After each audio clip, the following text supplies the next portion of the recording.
New car prices have been rising in the last 2 years. By now, you've probably heard about the global supply chain issues that have been crippling the car industry. Some of the factors that are keeping new car prices high are due to higher cost of goods. You have raw material costs. They say raw material costs have been falling this last several months. In general, commodity costs are tracking lower than expected. We're seeing declining costs for synthetic rubber, cold-rolled steel, and stainless steel prices. But remember, there are also non-commodity costs that get passed on to car makers. I'm talking things like labor, diesel, shipping, logistics, electricity costs, and so forth. Production costs are higher in general. Now, some analysts believe that the average price of a new vehicle here in the U.S. may drop some 2.5% to 5% this year. That's because more inventory is becoming available, and supply constraints are easing since some car makers are producing lower-end models with lower-end features. But even if new car prices do take a dip, it doesn't necessarily mean it'll cause higher demands. We still have inflation, and it's unclear what the path will be. So the majority, I'm talking some 80% of Americans who finance or lease their vehicles, might not experience any relief, even if car prices dip 2.5% to 5%. Pretty much higher interest rates would offset any dip in car prices.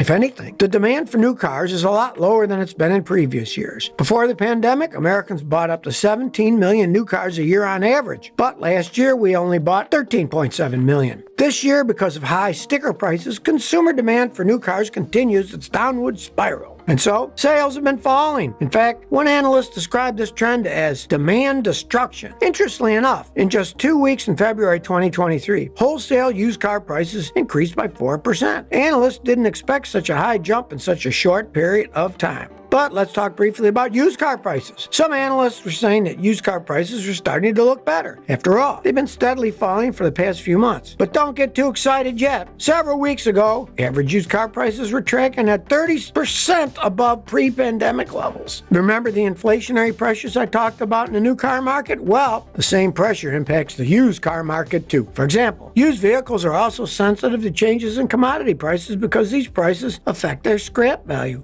Right now, there are fewer new vehicles on the road because of higher than normal sticker prices. Another reason is car makers are preferring to sell fewer high-priced cars than to rely on high-margin offerings like software features. But this is causing a domino effect into the future. Fewer new vehicles on the road mean that there will be fewer second-hand vehicles to trade in. In other words, this will ultimately perpetuate a low supply of the used cars. Not many people think about that. When you have low supply, you can't satisfy consumer demand. Well, that equals the skyrocketing prices. So it's a vicious cycle we're stuck in. And don't forget the busy selling season for used cars. Just around the corner. Car dealers always gear up for consumers who get their tax refunds and are ready to buy a car. They try to build up their inventories quickly this time of year, which also contributes to driving up prices. Here's yet another factor the analysts say will shoot up used car prices. Back in 2020, millions of Americans across the country lost their jobs. Dealerships closed, and car demand fell lower than ever. In other words, in 2020, fewer people signed 3-year leases on new vehicles. Normally, when leases or contracts end, the cars go to the used car market. Believe it or not, 3 to 4-year-old vehicles make up a huge chunk of used car sales. But since there were less leases that were signed 3 years ago, that's another reason why used car market has a smaller inventory right now.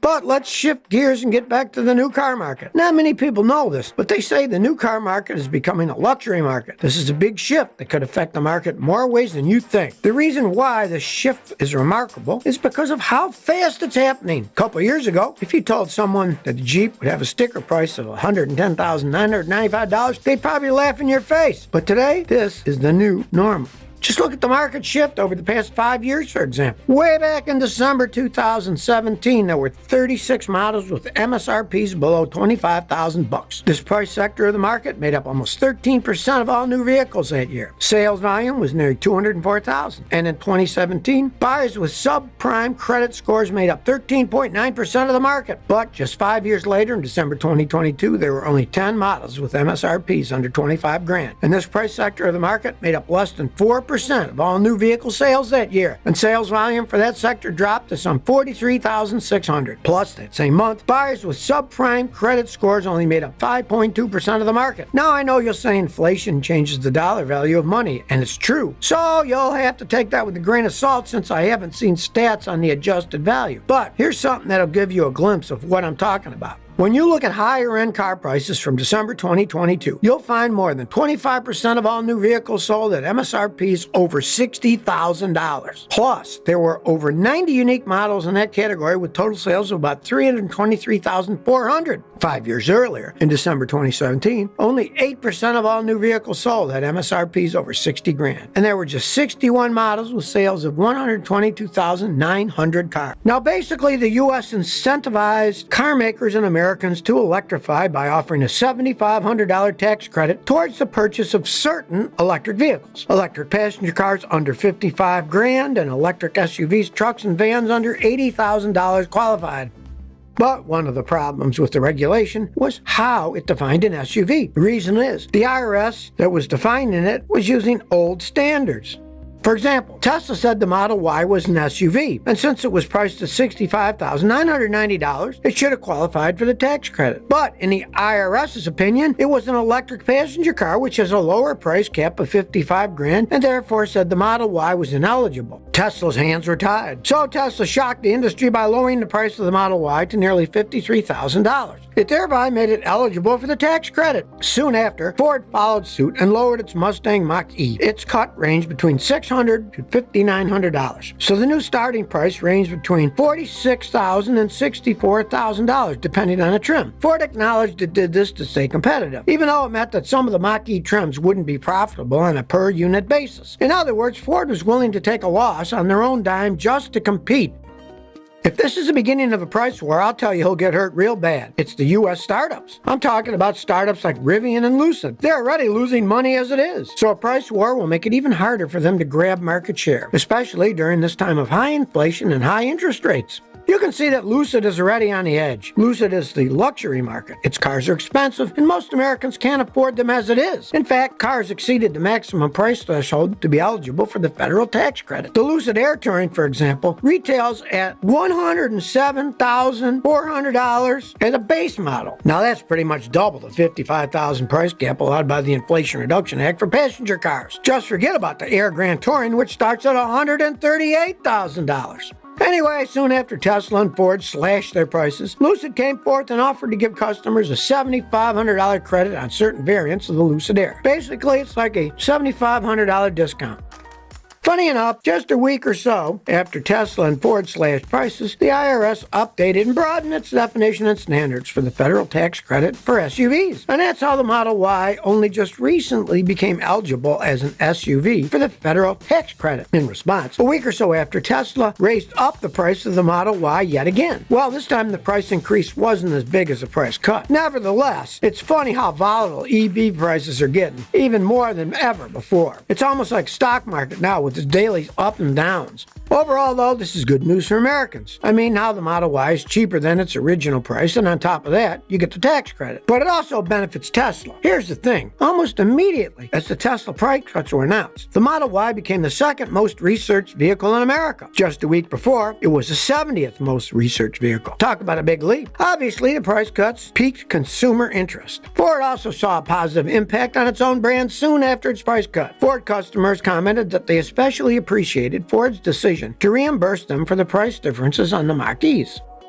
So where do we go from here? Did Tesla ignite a price war? Or will this all soon dissipate and die down? Actually, not all car makers are on board to join the price war. Take Volkswagen, for example. CEO Oliver Bloom says that Volkswagen has a clear pricing strategy and it's not leveraging prices. Rather, it's focusing on its reputation. He also said that Volkswagen's goal of being a global EV leader should be achieved through profitable growth. Renault is a bigger competitor in the EV game than most people realize. Basically, Renault believes that most car makers won't match Tesla's discounts because they can't afford to. As it is, the profit margin is already pretty tight for mainstream EVs, whereas Tesla's a luxury brand and it can afford the slash price. Then, there are car makers who haven't commented on whether they'll cut prices, but they said it's not completely off the table. Take GM, for example. CEO Mary Barra said in an earnings call that GM vehicles are priced where they need to be at the moment, but she did say that GM is monitoring the market to make sure that it remains competitive.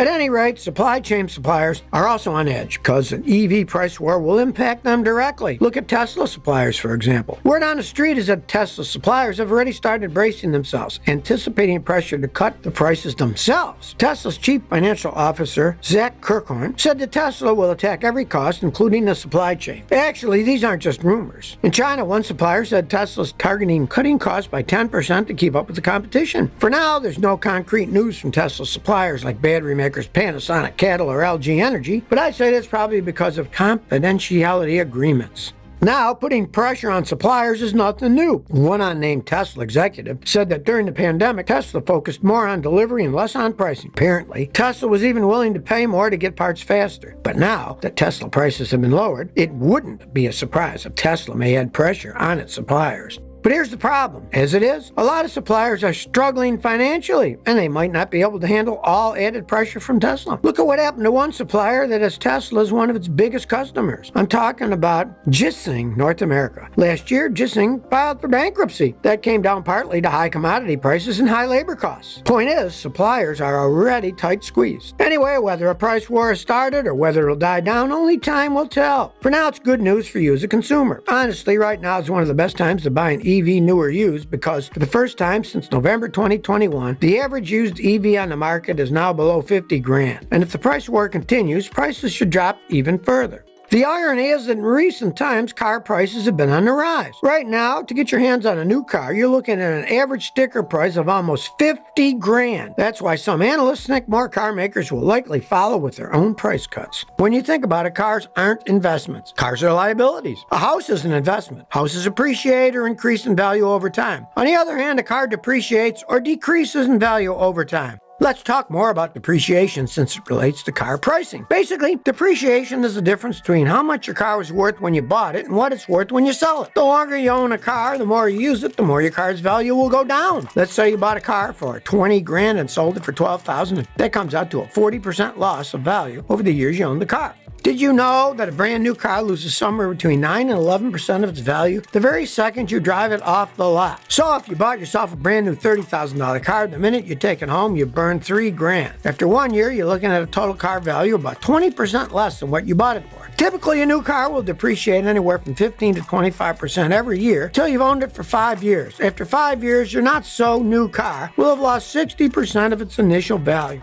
So what causes a car to depreciate? Several factors. For example, there's mileage. The more miles you drive your car, the less it's worth. You also have fuel economy. The more miles you can get per gallon, the better. Obviously, there's also car reliability. A car with a strong reputation for being durable will hold its value better compared to a car with a reputation for always breaking down. I'm talking about brands like Toyota, for example. Some of the top vehicles with the lowest depreciation include the Toyota Tacoma, which depreciates just 29.5% in 5 years. That's among the lowest of all vehicles. The Toyota Tundra has an average 5-year depreciation of 37.1%. A Nissan Frontier has an average 5-year depreciation of 37.8%. And the Toyota 4Runner is at 38.1%. Of course, another factor is the car's condition. If your car gets damaged on the outside or the inside, it'll affect how much people will be willing to pay for it when you try selling it. Another factor is shifting consumer preferences. A car that's popular with consumers today might not be as popular in a few months, let alone a few years. Cars that are very popular are known to depreciate less than those that are less loved, even if the brand's reputation for reliability isn't necessarily the strongest. Take the Jeep Wrangler or Wrangler Unlimited, for example. It has an average 5-year depreciation of 27.3%, which is surprisingly low. In general, pickup trucks and Jeeps depreciate the least within the first 5 years of ownership compared to luxury sedans and EVs, which lose the most value during the same time frame.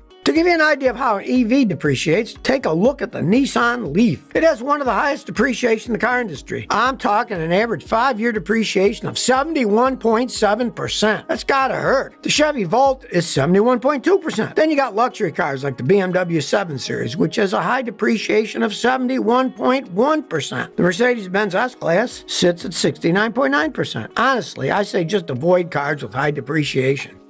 By the way, if you want to slow down your car's depreciation, well, unfortunately, there's no one definitive standard of car depreciation formula. But there are things you can do to help.